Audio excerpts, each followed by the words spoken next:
Hello and welcome to Transplanar RPG. We are an all-transgender, person-of-color-led, dark fantasy actual play channel featuring homebrew stories that center non-colonial, anti-Orientalist world-building and campaigns about queerness, grief, hope, and the power of love.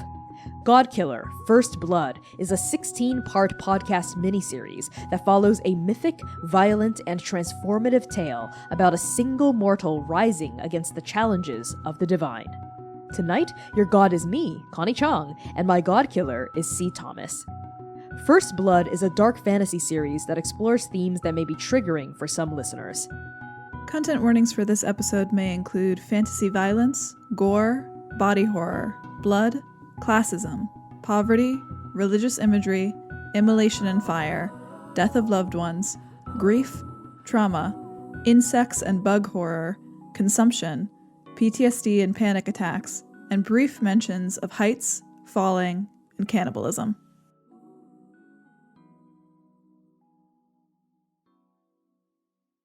Episode 5 Exodus.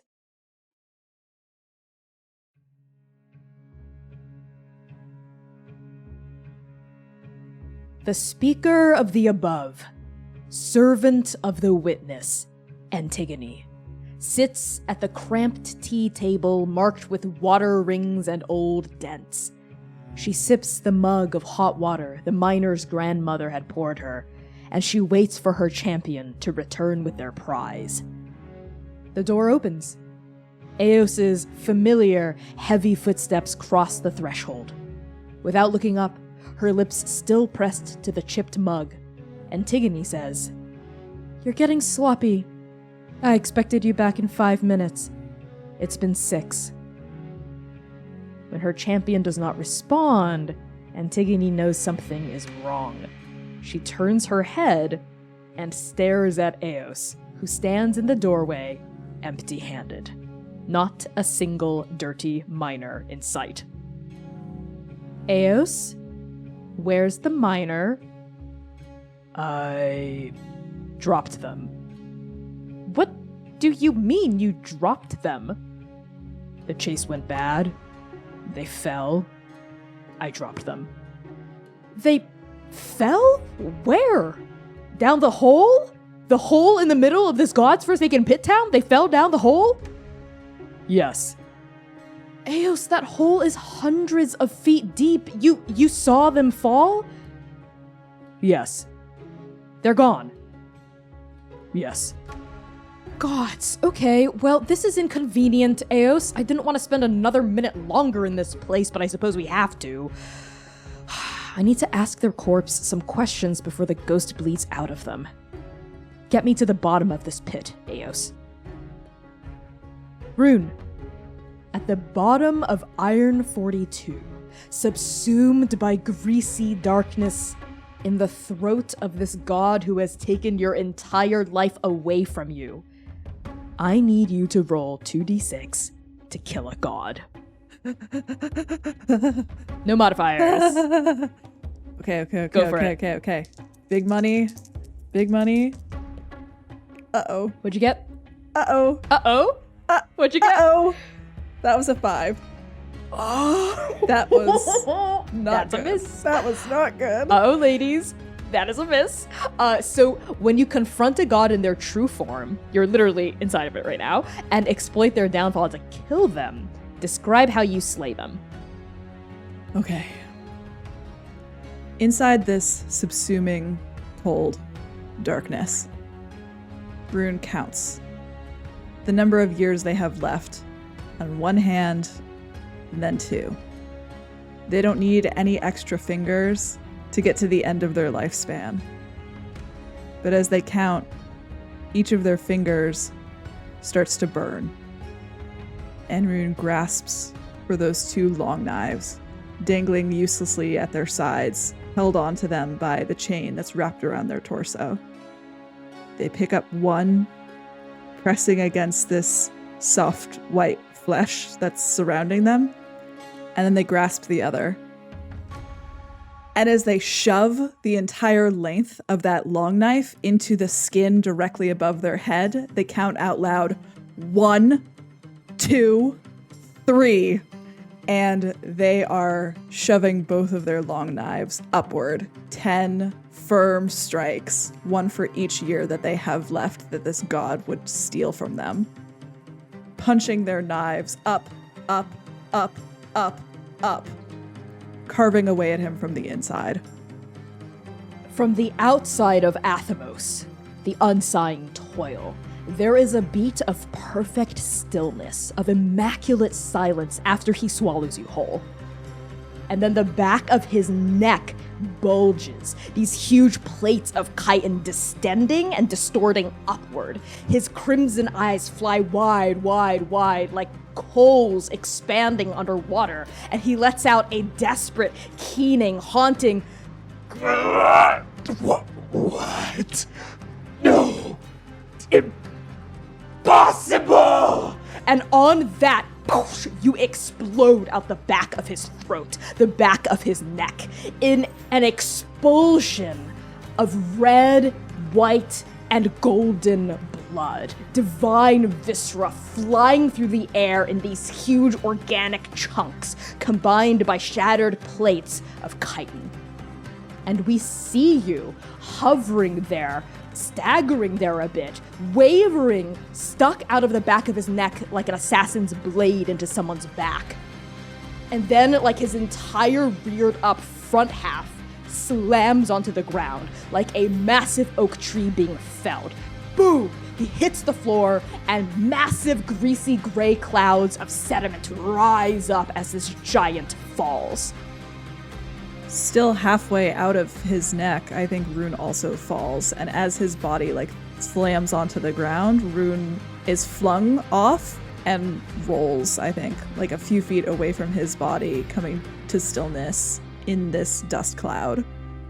Staring upward at that small ring of light where they know Iron 42 is, almost like they're in a dream still.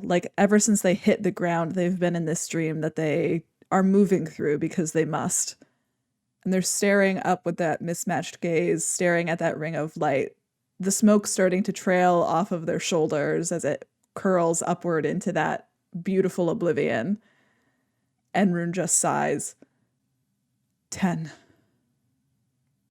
As they claim those years back from Athamos, who had taken so much from so many. Yeah, you are, covered in viscera, right? Like a newborn deer or something. It's disgusting. His entrails are all over you, and yet they're not warm like a mortal's blood would be. It's so cold. You're so cold, but there is a fire within you. A fire that is bubbling and keeping you hot, hot, hot, even as this divinity tries to, I think, drag you down with it as the last of his magic, the last of his vitality and life leeches from his body. You rolled a miss, which means this god will curse you with his dying breath. And as your eyes are fixated upon that faint halo of light that is your home, that is everything you've ever known, that is the reason you fight, that is the reason you bleed, the reason you are a heretic, we hear Athamos' voice coil up toward that light as well, like the last trails of incense before the monk blows it out. You impossible mortal, you little insect. Fine then, take my life, but I shall take something from you as well, for thou shalt never return home.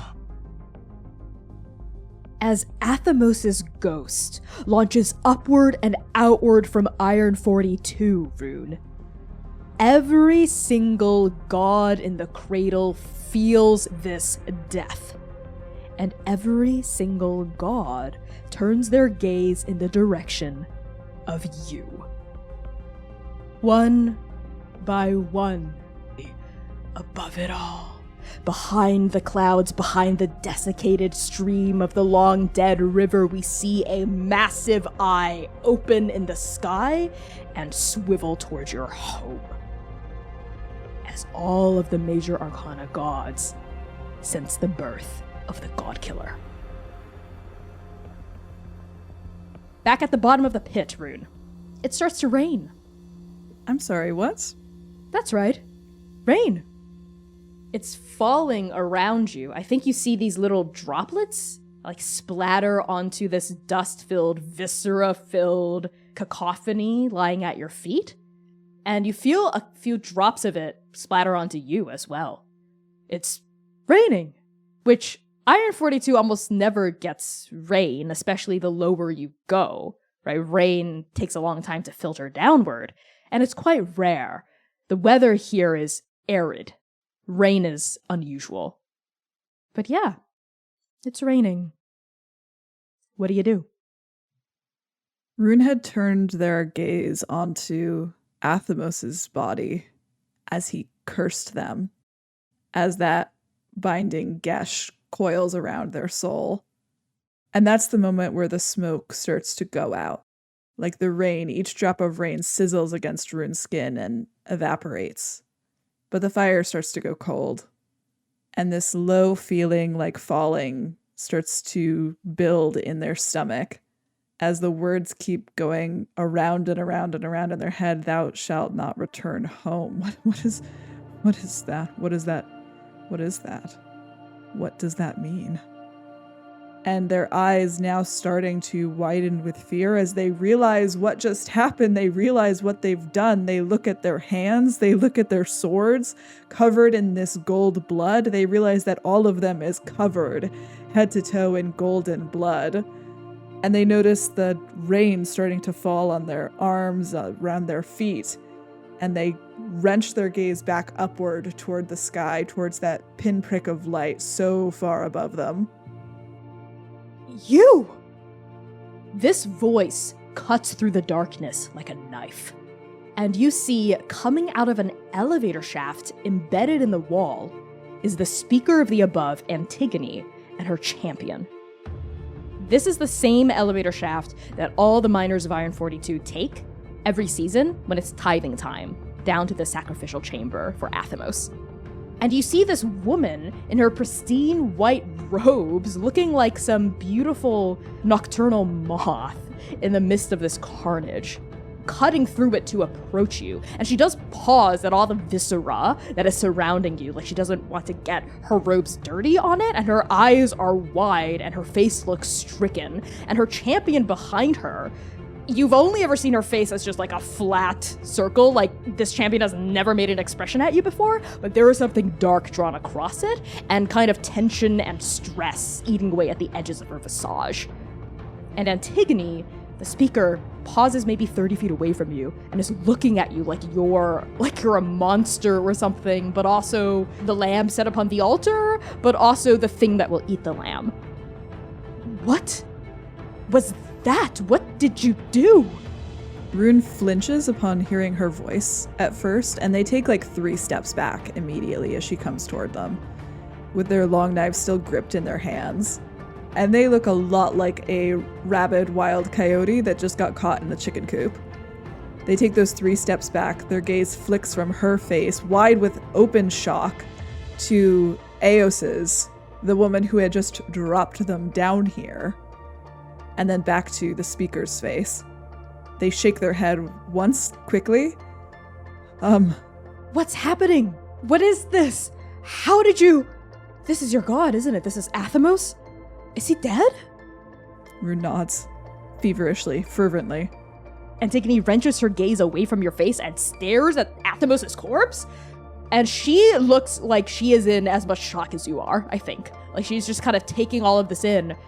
And then you see, like, the shoulder pads of her robe start to blot with red. Like, kind of out of nowhere, it just starts to turn red, blot by blot. She doesn't seem to have noticed it yet. Rune's eyes fix on that. In these moments of shock, it is so odd what the mind fixates on. And I think that's what catches Rune's attention the most. It's the easiest thing for them to look at and and they fix her with this tight, firm stare on those shoulder pads that are starting to blot red. They tip their head to the side, and still covered in this golden viscera, they take a step toward her. Your movement causes her to jerk her head towards you, like she's prey animal sensing something rustling in the undergrowth. At first she looks scared. That's right, scared. There's a moment of fear that flashes across her face as you approach. And then it settles over with a kind of like calculated confidence that is so deep to the core of her character, of who she is. Right, that's right. Come here. I need your hand. I need your arm. I need something of yours. What? To get the answer, to get to the bottom of this. And she even takes a step forward toward you. And as she does, those blots widen. Some get on like the front of her robe too. It's starting to turn crimson from the top down, splotching outward. She still doesn't seem to have noticed. Rune takes another step toward her, like closing the distance between them until they're maybe 5 feet apart, still fixated on this color blooming across these robes.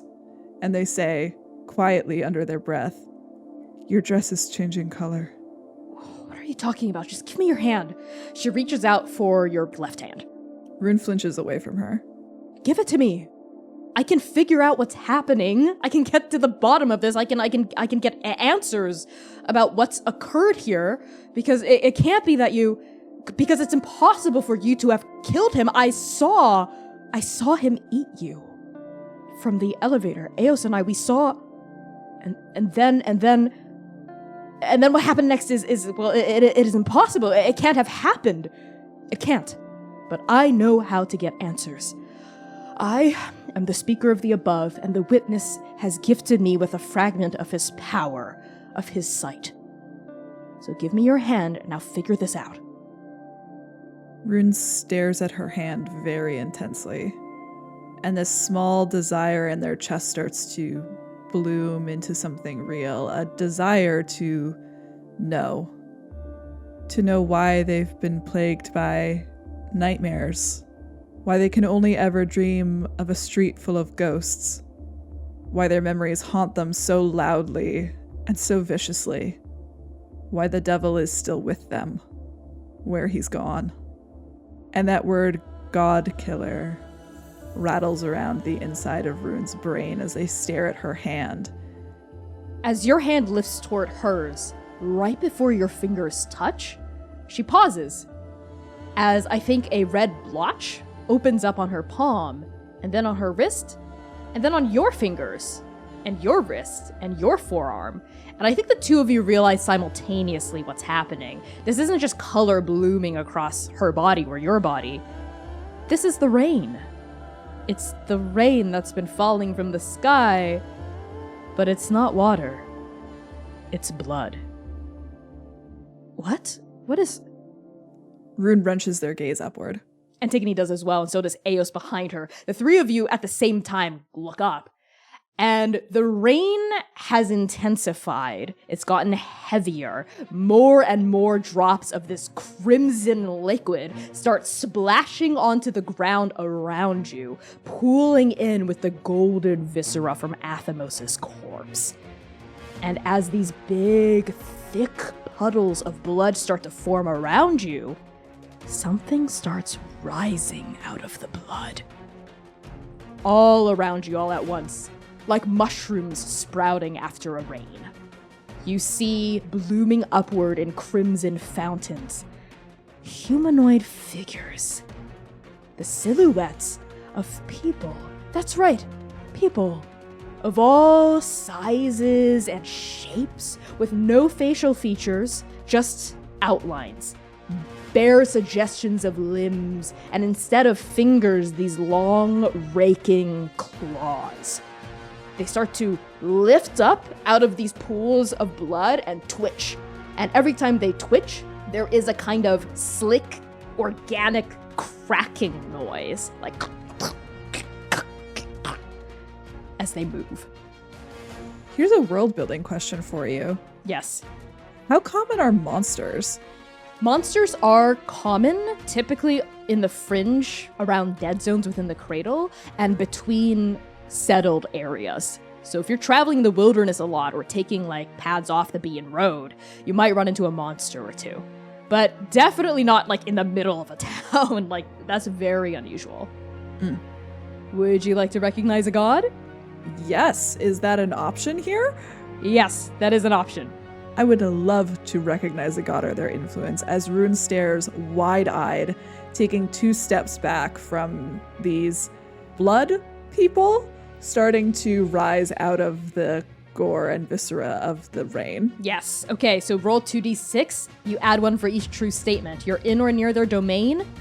Yeah, I would say so. You're familiar with their gospel?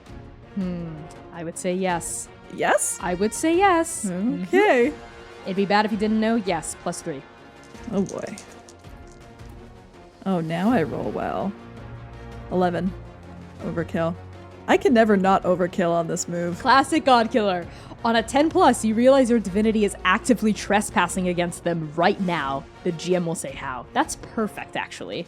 So yes, Rune, you feel instinctively that these blood monsters don't come from a specific god. No. They come from the gospel you know so well that has been with you for the past 7 years. They come from the Dead River, the very birthplace of the gods themselves before it dried up and stranded all of them here. These are blood ghosts, and they are hungry. Oh, what a perfectly normal thing to have happen. Okay. Yeah, on your 10+, I think as soon as maybe a dozen of them form around you, Eos already has her sword drawn. Like, as soon as these things started rising, bam! Great sword was out. She's holding it with 2 hands. It has gotten between you and Antigone and is like regarding you as a threat? Maybe ? But these blood ghosts says definitely a threat! ! And as soon as she draws that sword and like these dozen form, they turn and start to run at the 3 of you. Oh, they're running. Yes. Okay, we Yes. are too. Okay. Yeah, okay. Yeah, we are too. As Eos comes up beside Rune, and they're still staring in open shock and horror at these ghosts, right before they start running, Rune's gaze slides to the side to look at Eos in the eyes, the same eyes that they had been staring into as she let them fall. But there's something of a desperate camaraderie in them, a mortality that binds them together. And Rune's eyes are screaming, "Run," right before they do. As they pivot, grab her elbow, shove the speaker in the chest backward, and start dragging them both toward the elevator as fast as they can. I'm gonna need you to tempt fate, my good dude. So when you tempt fate with your I can't just actions, act impulsively? No? Oh, well, you know what? I'll let you choose. Are you acting impulsively or are you tempting fate? No, Rune. I just described Rune coming to this conclusion. Yeah, that's not Tempt impulsive. fate. Yep. Okay, say what perilous feat you're trying to accomplish. I assume get all 3 of you safely to the elevator shaft without getting injured by any of these blood ghosts. And roll 2d6. So add 1 for each true statement. A skilled ally is lending you a hand. Yes. You have no other options. I mean, you could fight back, but I'm gonna give you that. I'll give that to you. Okay. You're not near the domain or agents of a god that wish you harm. Not true. So that's a +2 total. All right. 8. Perfect. That's a hit. Oh my god, okay, you actually got a hit. Yeah, on a hit, you get through it mostly unscathed. The fates spare you for now. So you are able to shove Antigone, right? Kind of grab and corral Eos and get the 2 of them to start running. Eos, for a half second, looks like she wants to fight. Like that sword is ready as like that first blood ghost starts scything at her with that claw, but then she turns, she parries the scythe. It lets out a metallic ringing noise against her sword, even though they're made of liquid. And then the 3 of you turn tail and you run toward that shaft. And now, more than a dozen blood ghosts are rising out of the crimson puddles all around you. There's maybe 20 or 25 now in this chamber, and more are forming by the second. You run toward the shaft, you get into it. It's like a big enough shaft that can hold maybe like 15 people at once. And Eos grabs the door of it and starts rattling it shut as this crowd, this mob of blood ghosts chases you and is running toward the metal lattice gate. Yeah, Rune slams the hilt of their long knives into the control panel and like just slams like up. Yeah, You know you what I jam the mean? button. Yeah, as soon as the gate closes, there's kind of like groaning noise as like mechanical levers start pumping and the shaft starts rising. A couple of the blood ghosts bang against the grate as soon as the elevator starts rising, and you see them like drop underneath you. You know what I mean? As like you go up.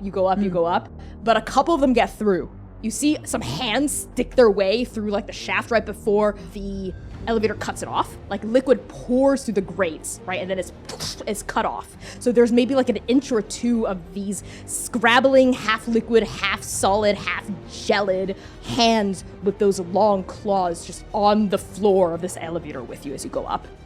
Eos raises a big steel boot and starts stomping at them. Yeah, Rune immediately is doing the same. Antigone is screaming. She this whole time, as soon as these monsters have started forming, has been screaming. And inside the shaft, you now hear her screaming like you focus on it, because I think adrenaline was just pumping through you and you weren't noticing, but she's letting out oh, the Eos! There! There's one in the corner! There! Rune gets the one in the corner. The heel of their boot comes down on it as they crush the liquid bones within it, and they just stomp. Yep. As soon as he stomped down, it's like splattering a water balloon or something, right? It goes splat and nothing else forms out of it. So like you and Eos together, you like stomp and you kind of rock the elevator as you do. Like it kind of like swings within its cradle, but it continues to go up. What is happening? Rune grabs the front of her robe and shoves her against the back of the elevator, the speaker of the above, and there's this kind of intense, wild look in their face as everything is starting to fall into place. As everything is starting to make sense in the worst way, and that feeling of falling is starting to tear at the inside of Rune's ribs, like climbing up and down each of their vertebrae, pulling at them, screaming at them. You said something about curse work before I left. What is it? What do you know? How do they work? Get your hands off of her. Eos, it's fine. The curses are common. Gods curse mortals all the time. Thou shalt not... something. It's a gesh. It's a forbiddance. Something you can't do. Can I fight it? What? Can I fight it? You can try, but it's usually impossible, and there are stories of people who try to break their curses, but even worse things happen in the process of violating its terms. Like blood rain? She blinks at you. Like hungry ghosts? This is not... I've never... This is...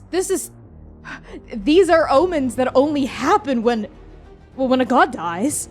Why do you think the Fringe is so dangerous? Those gods are cannibalizing each other all the time. They're causing this kind of thing to happen wherever they go. You think killing a god is just as easy as killing someone and walking away from it? No! When a god is slain, it changes the cradle forever.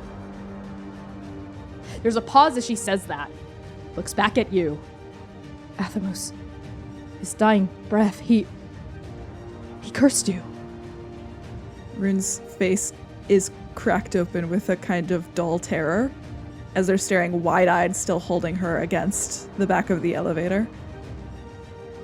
He cursed you. He said, I heard it. He said something like, impossible. You killed him. I don't know! Okay, I don't know what happened! Antigone. And this is when the elevator shaft comes to a halt. It gutters to a stop at the lowest sublevel of Iron 42, where past the grate, chaos. Blood rain falling, pooling in crimson puddles, blood ghosts forming out of them, chasing the people of Iron 42. You see folks screaming and running across wooden footbridges, barricading their doors shut, even as blood ghosts like shatter through the windows and start to menace people in their homes themselves on the scent for carnage. You see your home being painted red, and you hear just terrified shrieking and screaming mixed in with the blood ghost snarls. Rune is already shoving their way out of the elevator. They have dropped Antigone completely, just let go of the front of her robe, and has shoulder-checked Eos, and is, similarly to the blood ghosts, now swarming out of the elevator with a vicious kind of intensity. and they are slicing, slashing, and tearing apart the first thing that they could possibly find. The first blood ghost, they are slashing through it. All right, Rune, that sounds like an inflict violence move to me as you're trying to defend your home from these rampaging blood ghosts. Would you agree? I would agree to that. Okay, so let's say this is a general move, not just against one blood ghost, but against all of them on this sub-level. So roll 2d6 and add one from each true statement. They wish you harm? Yes. You're desperate? Yes. Okay, that's +2. It's personal? 100%. That's a +3. Roll 2d6. All right. 8. That is a hit. So on a hit, this part of the fight ends on your terms. Why don't you tell me how you competently hack, slash, and defend this sub-level from the blood ghosts? Rune explodes out of this elevator shaft with the might and power of a tank. And every single second, every moment, every minute of training that they have ever done with these swords goes into this moment, goes into this swift, calculated, perfect violence that they rain like hellfire down on these ghosts that are attacking their home. And part of Rune almost feels like they know these ghosts. They know where they'll go. They know where they are. It's like they can feel them like an extension of themselves, like an extension of their own divinity roaring to life. And Rune can find them pinpoint with the end of their long knives. Yes, I think there is a crimson whirlwind around you as you hack, slash, and dismember these blood ghosts. You carve a path of carnage through the sublevel, and everywhere you go, you protect the people of your home. Eos is tight on your heels, swinging that massive greatsword and splattering blood ghosts like mosquitoes against the edges of the stone walls. Antigone is sandwiched somewhere between the two of you, ducking, covering her head, screaming a little bit, and just trying to get out of here. As you're slashing through these ghosts and sending them back to the river, presumably, we see from a bird's eye view, you're not the only person fighting back. Eos is as well, and so are the other heretics pouring out of the shadows to protect the people of Iron 42. 7 years ago, the heretics took a massive blow. They lost so many of their best and brightest, but they weren't completely finished. In the almost decade since Jiang's death, heretics from surrounding towns have poured into Iron 42 to replenish the ranks here. There's new blood. And we see the members of this new generation now brandishing their weapons, hollering at the tops of their lungs, and defending the people of Iron 42 just as you are.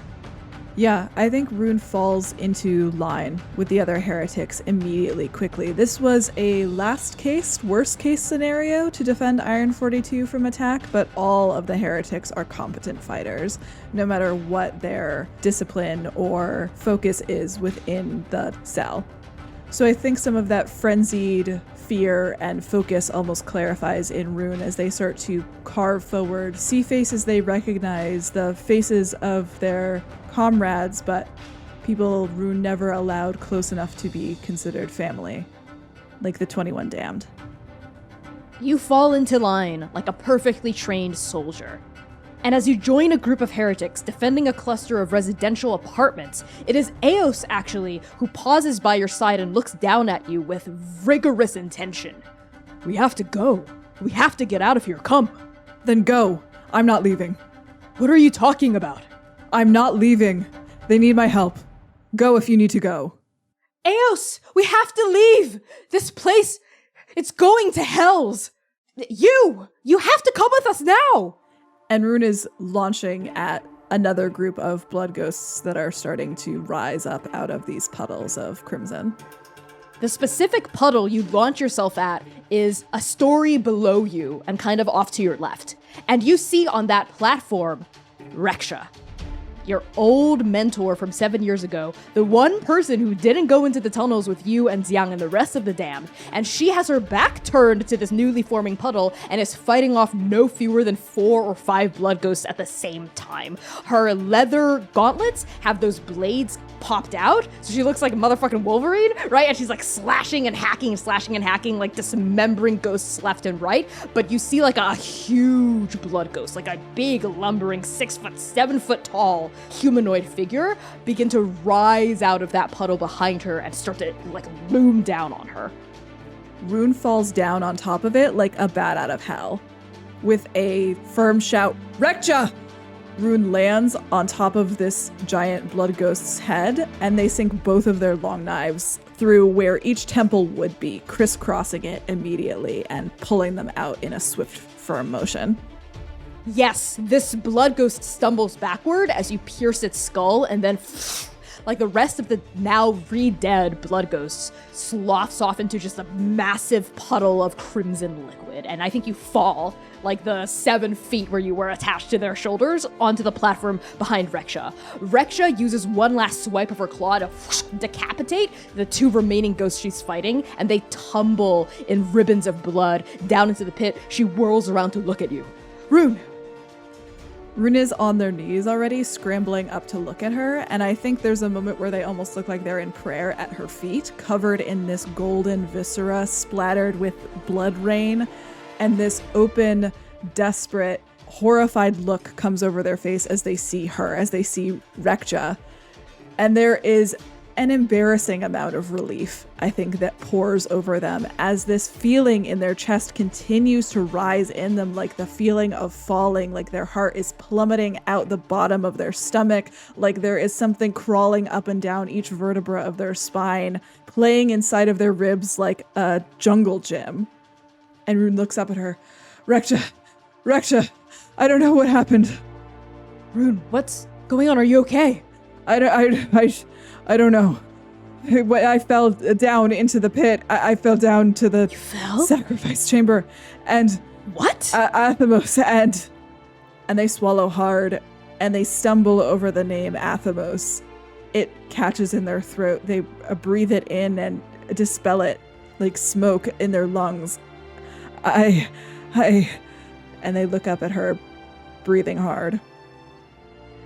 The claws retract. Rekja takes a step forward and puts a hand on your shoulder to steady you. Right? She squeezes you and like looks you straight in the eyes. Rune, focus on me. Hey, here, eyes here. Yeah. Deep breath. Deep breath in, out, slowly. Calm down. I'm trying. What do you mean you fell down? The champion dropped me into the hole, and I fell all the way down. The champion? Is that her? And Rekja looks up to see Eos, like on the platform you jumped down on. She is fighting back to back with the heretics, who are now being beset by other blood ghosts. And you see in the bedlam Antigone, the speaker of the above, she's kind of been backed against a wall, protectively, with the rest of the citizens down here, the rest of the regular people. But she stands out like a beautiful diamond in the rough, in her pure white robes now splattered with that foul blood. And Antigone sees you looking up at Eos and her eyes go wide, and she starts shoving past the other citizens here, and she starts trying to make her way down from the platform toward that raised area where you and Rekja are at. And the speaker. So the rumors are true. They were looking for you. Rune turns and nods vigorously. They were looking for the devil. It's a long story, Rekja. I went down and Athamos, and he's dead. Dead? Athamos is dead? How? I don't know. I think it was... And they trail off, but they look at their hands. There was so much rage, and I only had 10 years left. And he was going to take them. And then I killed him. I knew I could. An unspoken shock registers in Rekja's eyes as she looks at you. She knows what you're saying is impossible, and she also knows you are telling the truth. This cognitive dissonance, you see it playing inside her head as she's wrestling, trying to parse a way forward. This is when you hear the speaker's voice cut across the bedlam. You! Minor!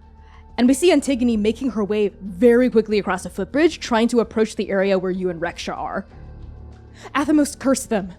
With his dying breath, he laid a curse upon them. I heard it. I was there. Thou shalt never return home. You're in violation of that curse right now. That must be why this is happening. Rexha snaps her gaze back at you. What the hell is she talking about?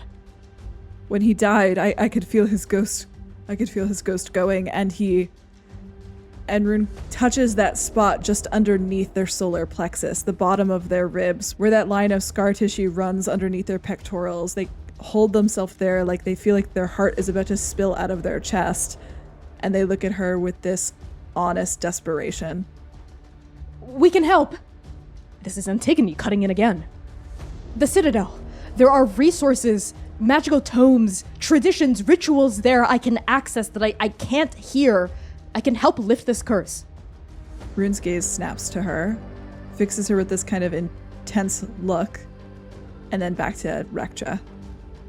And you're sure of this, Speaker? You can lift this curse. You can bring them back. Well, yes, but we have to go now. The longer you're in violation of that curse, the worse it's going to be. Rexha lets out a deep breath. This impossible thing colliding with the reality of the situation. You claim to have killed a god. Such an act is impossible. She knows you are telling the truth, and now you are cursed, and this curse is eating Iron 42 alive. You see all these conflicting ideas, emotions, intentions, desires rattling around inside her head, and then she closes her eyes, and when she opens them again, her jaw is set. Rune. She shakes her head. You have to go. Rune stares into Rexha's face, their eyes pleading like a child's.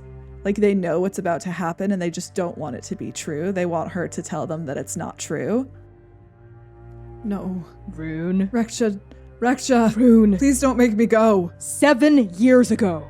And she grabs you by both of your shoulders now and pulls you in and looks at you hard. Rune is kind of like a rag doll in her grasp, this desperation where they know they are asking for something impossible and they know what she's about to say, but they can't help this childish urge to fight against it anyway. She holds you fast like a parent trying to calm a child in the throes of a night terror. 7 years ago, Rune, I went into that fucking hole when you and Xiang and Freya didn't return, and everyone else.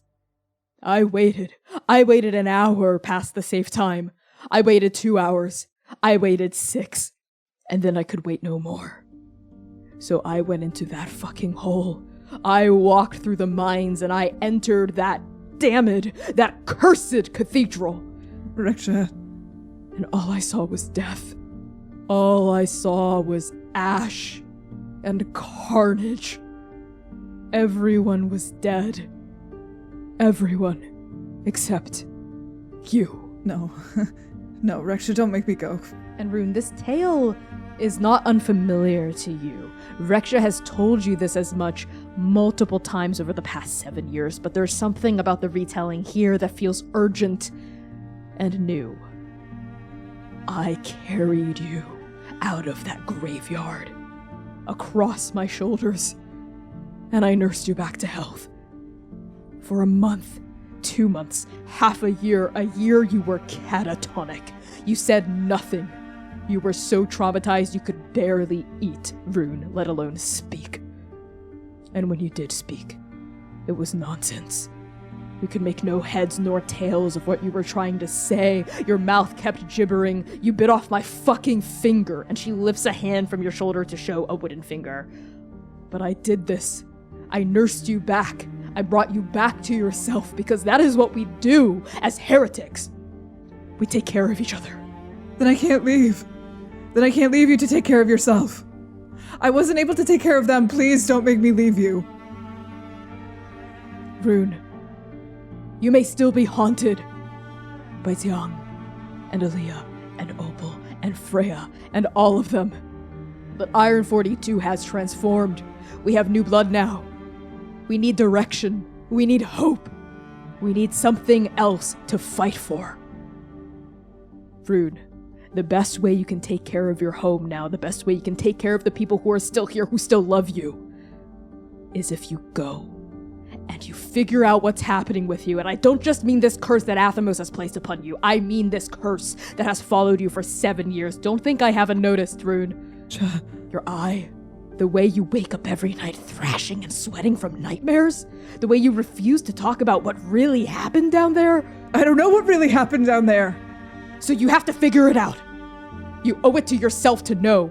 You owe it to me to know. You owe it to everyone who died. This is what Xiang would want. She steps in, looks at you like dead in the eye. He would not want you to waste and squander and suffer for the past 7 years as you have wasted, squandered, and suffered. He would want you to get answers. He would want you to avenge him. And now there is no more excuses for you to stay here, Rune, and to wallow in your own misery and your own trauma and your own heartbreak. I have held you for 7 years. I cannot hold you any longer, Rune. You have to go. You have to grow. You have to heal. You have no other choice. Rune shuts their eyes, like the act of closing them will make this a dream that they could wake up from. But they know she's right. And Rune's brow crumples with resignation, relief, an odd, unholy relief at finally being allowed, being forced to put their grief somewhere. And when their eyes open, Rexha would know that they've made the choice. Okay. And they break away from her. Get my grandmother to safety. Bug and beetle are fed twice a day. The heretics will take care of Iron 42. Our home will be fine, but you need to leave now. For a moment, Rune still looks like they're going to protest before they take Rexha's forearm firmly in theirs, squeeze it, look her in the face, and there is a flash of gratitude behind the desperation, behind the terror, behind the rage, behind the grief, behind the shock. Before nodding brusquely once, turning, grabbing Antigone by the elbow and wrenching her backward over the footbridge that I think that she has maybe just gotten over. Yes. As someone who is not used to passing through obstacles like there are in Iron 42. No, definitely not. They grab her elbow and basically yank her back the way she came and start rushing upward toward where Eos is. On that footbridge, suspended over interminable nothingness, Antigone pauses before going. She looks like she wants to say something. That word even comes out of her mouth, but then she snaps her jaw shut, nods, turns, and lets you lead her out of here. Don't lose your footing.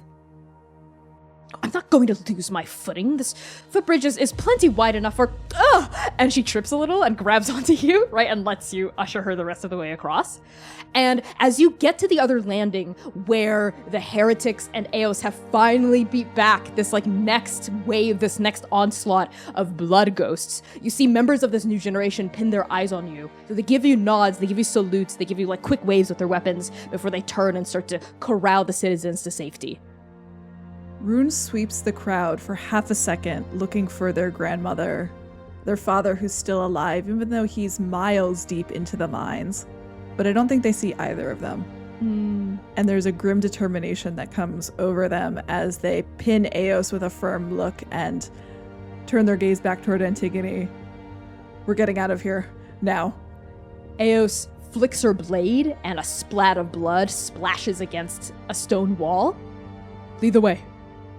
And Rune turns their gaze upward toward that halo of light and the top of Iron 42. Rune! Heads up! It's Rexha, calling to you one last time from the platform below. There's something shining, arcing through the air between the two of you as she tosses an object in your direction. Rune catches it automatically. Their body moves before their mind does. It's keys. Keys to her truck. And she says, I'm gonna need you to return that to me one day. You hear that? Yes, ma'am. Good. Now get out of here. And this isn't a goodbye. It's a see you later. Rune looks down at her from this ledge that they've perched on top of, and they grip the keys tight in their hand before turning and going towards that route out of Iron 42. Blood rain continues to pour. Monsters continue to coalesce out of these crimson puddles as you, Antigone, and Eos spiral up through sub-levels of Iron 42, getting closer and closer to the surface. And Rune, you swear as you do, as you get farther and farther away from your home, that the rain begins to relent. And finally, the three of you reach the surface.